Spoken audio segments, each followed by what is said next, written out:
नमस्कार दोस्तों, आपका हमारे YouTube चैनल जीएस अध्ययन क्लासेस पर एक बार फिर से बहुत बहुत स्वागत है दोस्तों। कि जैसा हमने कहा था कि हम जो है स्वास्थ्य शिक्षा अधिकारी और जो है समीक्षा अधिकारी और यूपीपीसीएस 2026 की जो भर्ती आने वाली है उसके लिए जो है फ्री में निःशुल्क बैच स्टार्ट करेंगे। उसी के तहत आज हम जो है भारतीय राज्य व्यवस्था यानी इंडियन पॉलिटी यानी भारतीय संविधान के तहत जो है हम भारत का संवैधानिक विकास कैसे हुआ, आज इसी टॉपिक का हम दूसरा लेक्चर जो है आपको प्रोवाइड करवा रहे हैं। तो दोस्तों वीडियो में देर न करते हुए हम उसी वीडियो के भारतीय संविधान का संवैधानिक विकास कैसे हुआ उसी के दूसरे पार्ट के लिए भी हम चर्चा कर लेते हैं कि आगे किस प्रकार से जो है ईस्ट इंडिया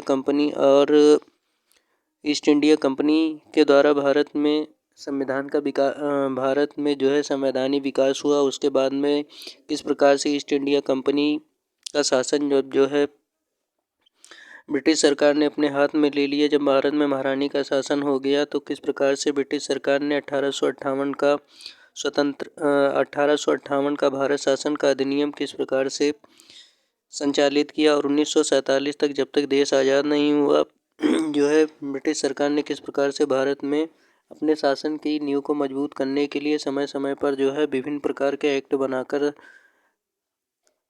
जो है भारत में जो है संवैधानिक विकास किया और जो है लंबे समय तक शासन किया। चलिए दोस्तों देख लेते हैं कि इसके अंतर्गत हम क्या क्या पढ़ेंगे।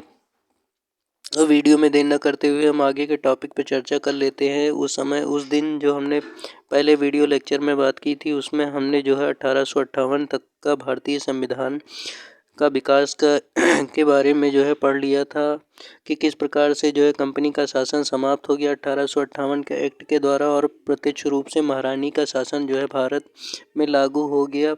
और द्वैध शासन प्रणाली यानी ईस्ट इंडिया एक्ट के तहत द्वैध शासन प्रणाली जो लागू की गई थी वो जो है 1858 एक्ट के द्वारा समाप्त कर दी गई। और भारत में अब जो गवर्नर जनरल था उसको जो है वायसराय के नाम से जाना जाने लगा, जो भारत में ब्रिटिश क्राउन यानी ताज का प्रत्यक्ष प्रतिनिधित्व करता था। इसके बाद में हम देख लेते हैं कि कौन सा एक्ट पढ़ेंगे।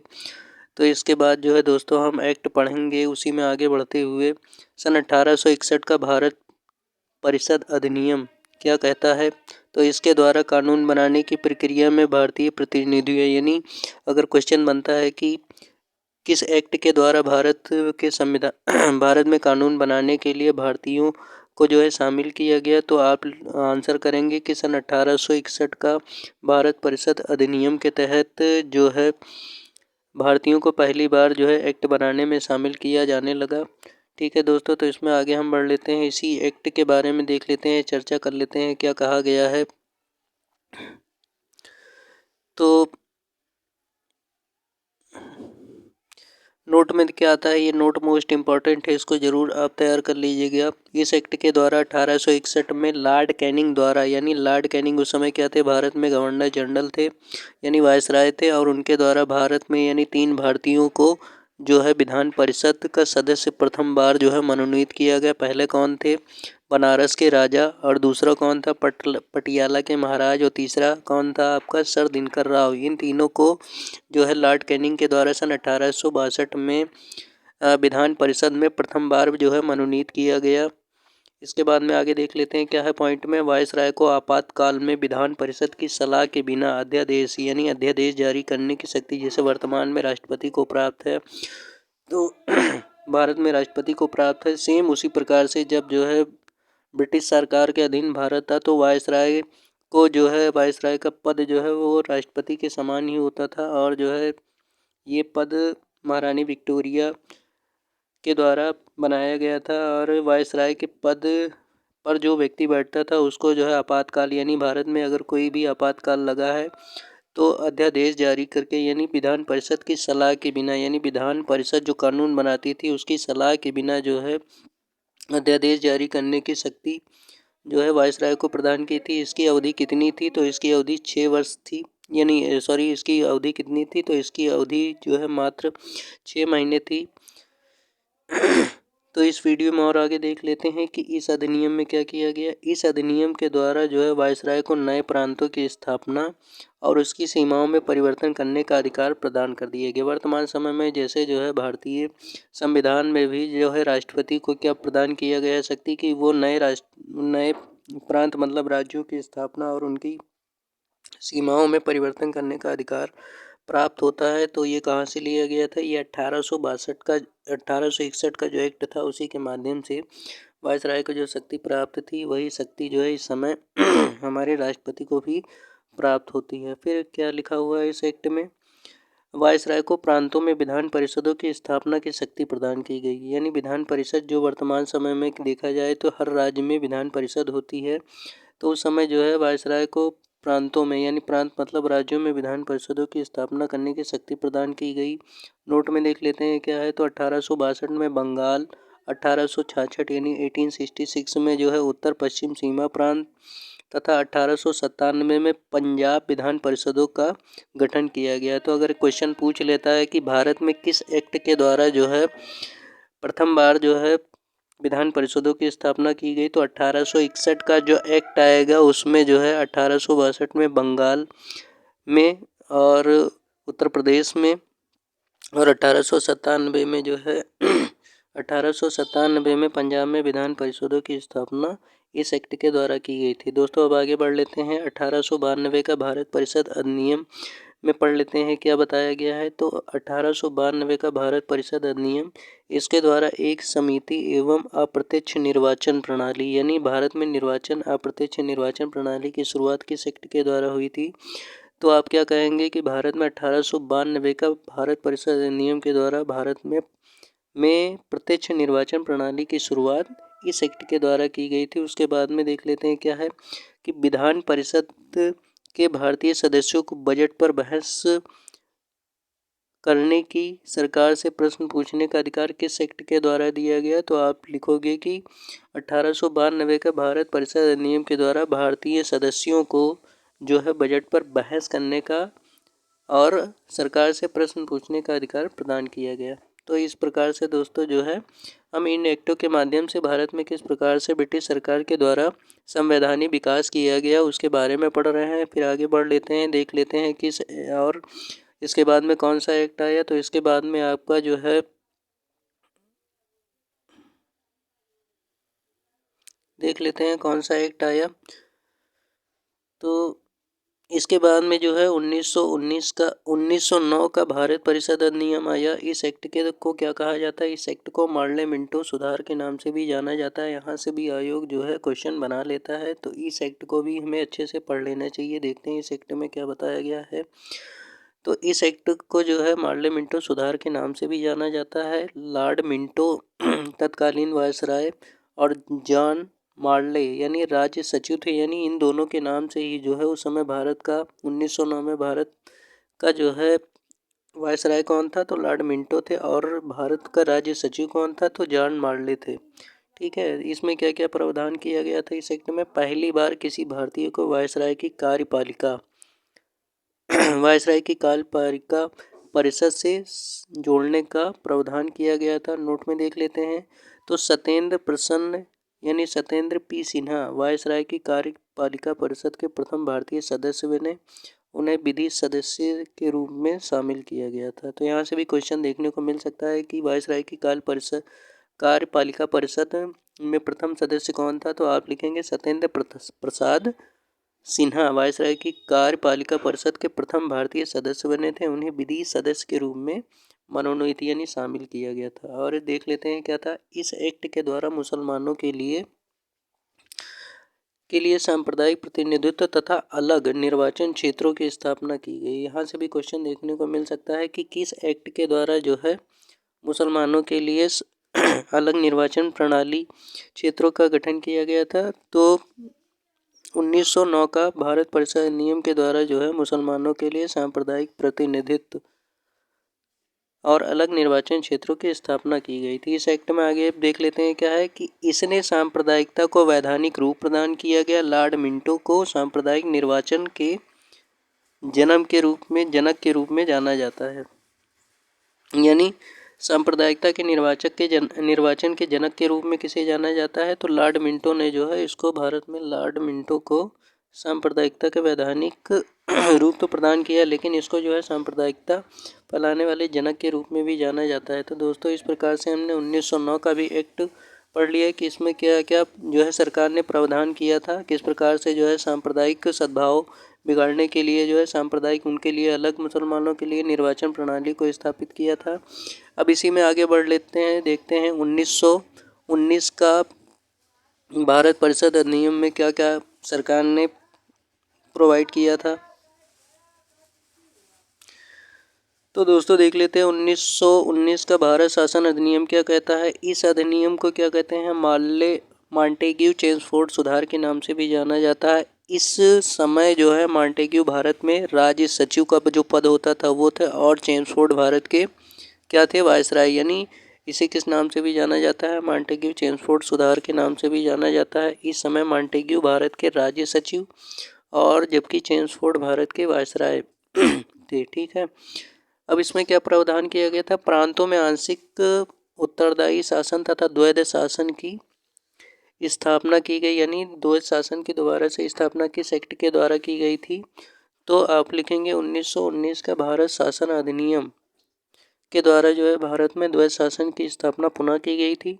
प्रांतों में द्वैध शासन के जनक क्वेश्चन पूछ लेता है, तो इसके जनक कौन थे? Lionel Curtis. ठीक है, यहाँ से भी क्वेश्चन पूछ लेता है कि भारत के राज्यों में यानी प्रांतों में द्वैध शासन की स्थापना किस एक्ट के द्वारा की गई थी? तो 1919 का भारत शासन अधिनियम के द्वारा की गई थी, और इसके जनक कौन है? तो लियोनस कार्टिस थे। देख लेते हैं इसमें क्या प्रावधान किया गया था। तो प्रांतीय विषयों को दो भागों यानी हस्तांतरित विषय ट्रांसफर और आरक्षित यानी रिजर्व कैटेगरी में बांट दिए गए। हस्तांतरित विषयों का प्रशासन किसके द्वारा? गवर्नर के द्वारा, और उन मंत्रियों की सहायता से करता था जो विधान परिषद के प्रति उत्तरदायी थे, जबकि आरक्षित विषयों पर गवर्नर कार्य परिषद की सहायता से शासन करता था।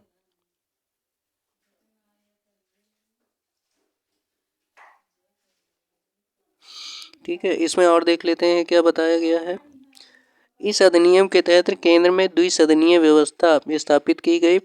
ठीक है, यानी क्वेश्चन पूछ लेता है किस एक्ट के द्वारा भारत में केंद्र में द्विसदनीय व्यवस्था लागू की गई, तो आप लिखेंगे 1919 के एक्ट के द्वारा भारत में ब्रिटिश सरकार द्वारा केंद्र में द्विसदनीय व्यवस्था स्थापित की। प्रत्यक्ष निर्वाचन की, यानी प्रत्यक्ष निर्वाचन, अप्रत्यक्ष किस में था? 1909 का एक्ट में, और प्रत्यक्ष निर्वाचन की शुरुआत किस में की गई?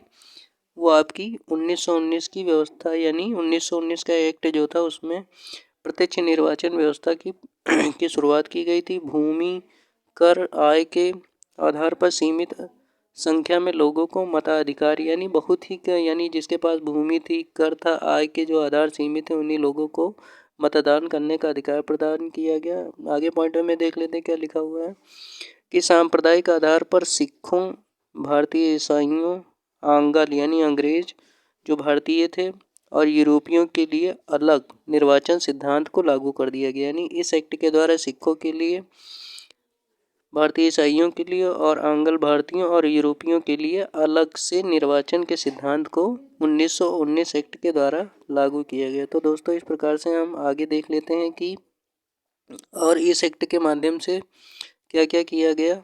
तो इस एक्ट के माध्यम से और क्या किया गया? इस एक्ट में एक लोक सेवा आयोग के गठन का प्रावधान किया गया। यानी किस एक्ट के द्वारा? 1919,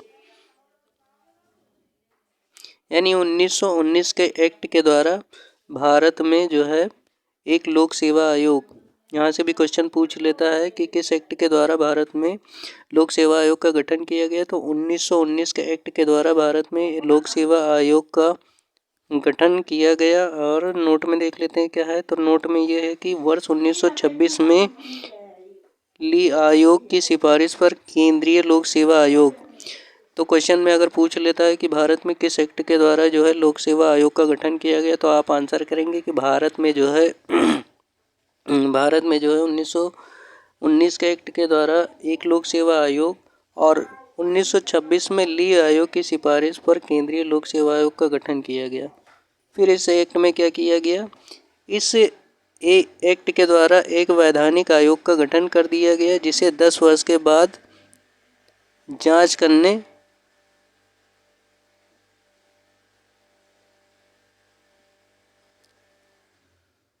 ठीक है 10 वर्ष बाद जांच करने के लिए अपनी रिपोर्ट प्रस्तुत करना था। दोस्तों इस प्रकार से हमने 1919 का एक्ट भी पढ़ लिया। आप देख लेते हैं कि 1935 का एक्ट किस प्रकार से भारतीय संविधान के लिए मील का पत्थर साबित हुआ। ठीक है, तो देख इस प्रकार से जो हम तैयारी कर रहे हैं तो यहाँ से भी हर क्वेश्चन यानी हर एक पॉइंट बिंदु जो है इम्पोर्टेंट है, तो इसे हम जो है इग्नोर नहीं कर सकते। हमें ज़रूर से ज़रूर इन पॉइंट को अच्छे से तैयार कर लेना चाहिए कि किस पॉइंट से कब क्वेश्चन बन जाए। ठीक है, तो दोस्तों अब देख लेते हैं कि 1935 एक्ट में क्या क्या किया गया भारत सरकार के द्वारा। यानी 1935 का भारत शासन अधिनियम, इस एक्ट के द्वारा यानी भारतीय संविधान जो इस समय वर्तमान समय में हम देख रहे हैं उसमें 395 अनुच्छेद और बाकी जो चीज़ें दी हुई हैं भाग अनुसूचियाँ, तो इस एक्ट के द्वारा जो है डायरेक्ट 321 अनुच्छेद जो है आज भारतीय संविधान में इसी से उठा लिए गए थे। 1935 का एक्ट देखा जाए तो बहुत विस्तृत दस्तावेज था जिसमें 321 अनुच्छेद थे, 10 अनुसूचियाँ थीं। इसमें प्रस्तावना यानी प्रस्तावना का अभाव था उस समय। और दूसरा पॉइंट देख लेते हैं क्या है इसमें। तो इस एक्ट के द्वारा अखिल भारतीय संघ यानी जो अखिल भारतीय संघ का मतलब क्या होता है, भारत के हर राज्यों का एक संघ है, तो यानी अखिल भारतीय संघ जो उस समय ब्रिटिश सरकार ने जिन जिन भारतीय राज्यों पे शासन किया था उनको मिलाकर और कुछ देशी रियासतों को मिलाकर अखिल भारतीय संघ की स्थापना किए जाने का प्रावधान किया गया था। हालांकि यह व्यवस्था कभी अस्तित्व में नहीं आई। फिर दूसरा देख लेते हैं इसमें क्या हुआ कि प्रांतों में द्वैध शासन की व्यवस्था यानी 1909 के एक्ट में भी द्वैध शासन को समाप्त किया गया था। उसके बाद में द्वैध शासन 1919 एक्ट में लागू किया गया। उसके बाद में केंद्र में द्वैध शासन यानी अब प्रांतों में क्या किया गया, द्वैध शासन व्यवस्था को 1935 एक्ट के द्वारा समाप्त कर दिया गया और केंद्र में द्वैध शासन व्यवस्था को लागू कर दिया गया तथा प्रांतों को स्वायत्तता यानी प्रांतों को थोड़ी सी छूट प्रदान की गई इस एक्ट के द्वारा। आगे देख लेते हैं इसमें क्या लिखा हुआ है कि कुछ प्रांतों में द्विसदनात्मक व्यवस्था की गई यानी विधानसभा और विधान परिषद की व्यवस्था की गई। कुल 11 ब्रिटिश प्रांतों यानी 11 ब्रिटिश प्रांतों में से 6 प्रांत यानी 6 राज्य जो ब्रिटिश सरकार के अंतर्गत आते थे, मुंबई, मद्रास, बिहार, बंगाल और संयुक्त प्रांत का मतलब उत्तर प्रदेश और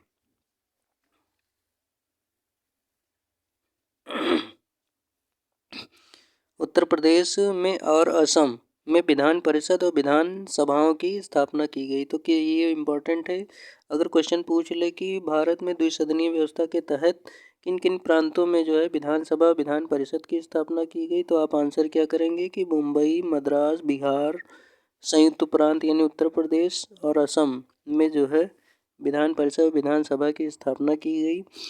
इस अधिनियम के द्वारा 1937 में एक संघीय न्यायालय की स्थापना की गई। क्वेश्चन कभी कभी पूछ लेता है दोस्तों कि भारत में संघीय न्यायालय की स्थापना किस एक्ट के द्वारा की गई, तो 1935 के एक्ट के द्वारा भारत में 1937 में एक केंद्रीय न्यायालय यानी सुप्रीम कोर्ट की स्थापना की गई। फिर आगे देख लेते हैं क्या है कि इसने भारतीय शासन अधिनियम 1858 द्वारा स्थापित भारतीय परिषद यानी भारतीय परिषद को क्या किया, पूरी तरह से समाप्त कर दिया। आगे देख लेते हैं क्या इसमें। इस एक्ट के द्वारा बर्मा यानी म्यांमार को ब्रिटिश भारत से अलग कर दिया गया। ये पूछ लेता है क्वेश्चन कि किस एक्ट के द्वारा बर्मा को ब्रिटिश भारत से अलग कर दिया गया, तो आप लिखेंगे 1935 एक्ट के द्वारा बर्मा यानी म्यांमार को ब्रिटिश भारत से उस समय अलग कर दिया गया 1935 एक्ट के द्वारा। तथा इस एक्ट के द्वारा 2 नए राज्यों यानी सिंध और उड़ीसा यानी ओडिशा का निर्माण किया गया। और भारत में बैंकिंग सेक्टर को मजबूत करने के लिए यानी देश में मुद्रा और साख पर नियंत्रण करने के लिए आरबीआई यानी भारतीय रिजर्व बैंक की स्थापना 1935 एक्ट के द्वारा की गई। फिर दूसरा देख लेते हैं कि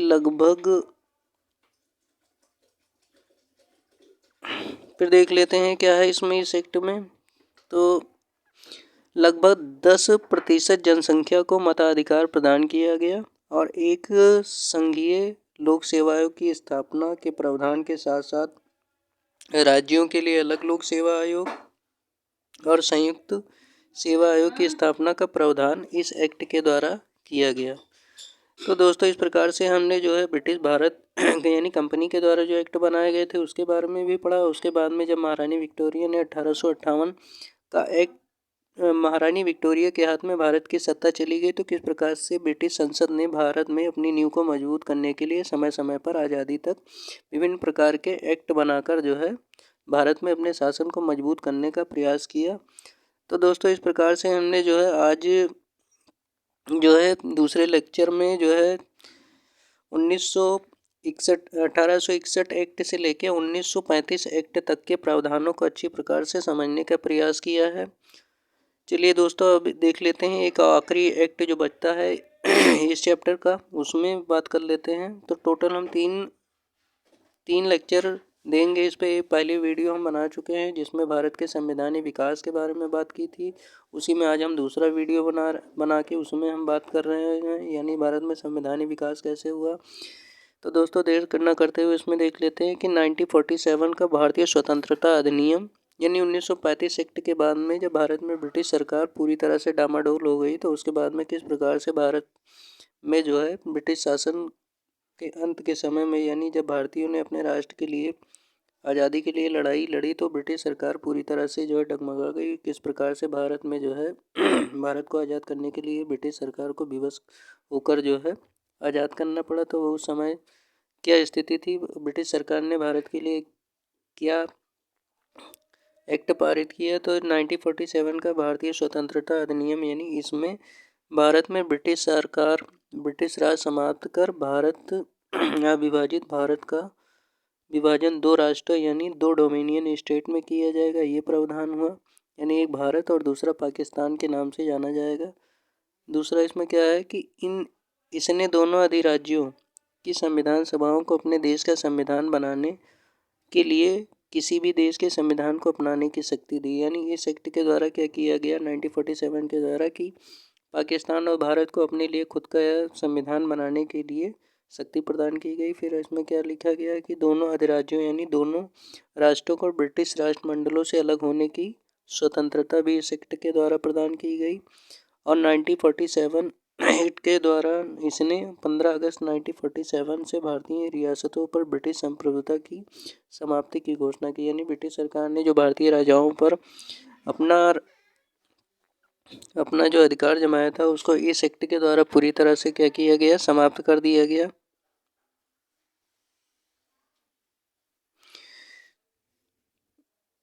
और देख लेते हैं इसमें क्या कहा है।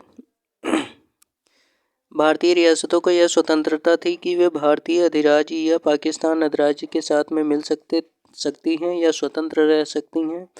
फिर क्या किया गया, प्रत्येक अधिराज्य के अपना संविधान बनाने का भारत सरकार अधिनियम 1935 के तहत ही शासन संचालित करने की व्यवस्था की गई। तो यानी देखा जाए तो इस प्रकार से हमने जो है दोनों कंपनी के द्वारा जो एक्ट बनाए गए और ब्रिटिश सरकार यानी जब महारानी विक्टोरिया का शासन हुआ तो उसके बाद में किस प्रकार से भारत की स्वतंत्रता तक जो है विभिन्न प्रकार के एक्ट जो है ब्रिटिश सरकार के द्वारा भारत में अपने शासन को मजबूत करने के लिए बनाया गया। और जब देश स्वतंत्र हो गया तो किस प्रकार से पाकिस्तान और भारत दो अधिराज्यों का उदय हुआ और उनके लिए भी 1947 का एक्ट जो पारित हुआ क्लेमेंट एटली के द्वारा ब्रिटिश संसद में, उसमें क्या क्या जो है पाकिस्तान के लिए और भारत के लिए क्या क्या प्रावधान किए गए उस पर हम चर्चा कर लिए। तो दोस्तों इस प्रकार से हमने अपने दूसरे वीडियो लेक्चर के माध्यम से जो है भारतीय संविधान का विकास किस प्रकार से हुआ उसके बारे में डिटेल से चर्चा कर ली। अब जब आगे दूसरा जो वीडियो इसी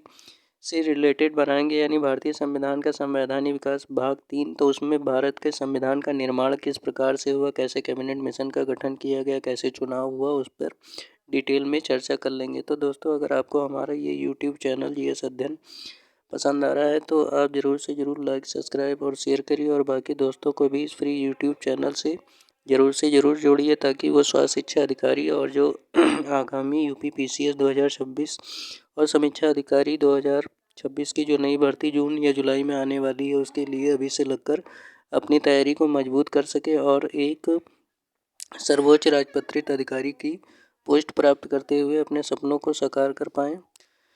ठीक है दोस्तों, तो इस प्रकार से हमारा आज का लेक्चर ये ख़त्म हुआ और हम कोशिश करेंगे, और अभी कोई भी लेक्चर में कमी रह जाती हो तो आप ज़रूर कमेंट के माध्यम से बताने का प्रयास करिए। तो इस प्रकार से दोस्तों हमारा आज का लेक्चर ख़त्म हुआ, उसके लिए आपका जो है बहुत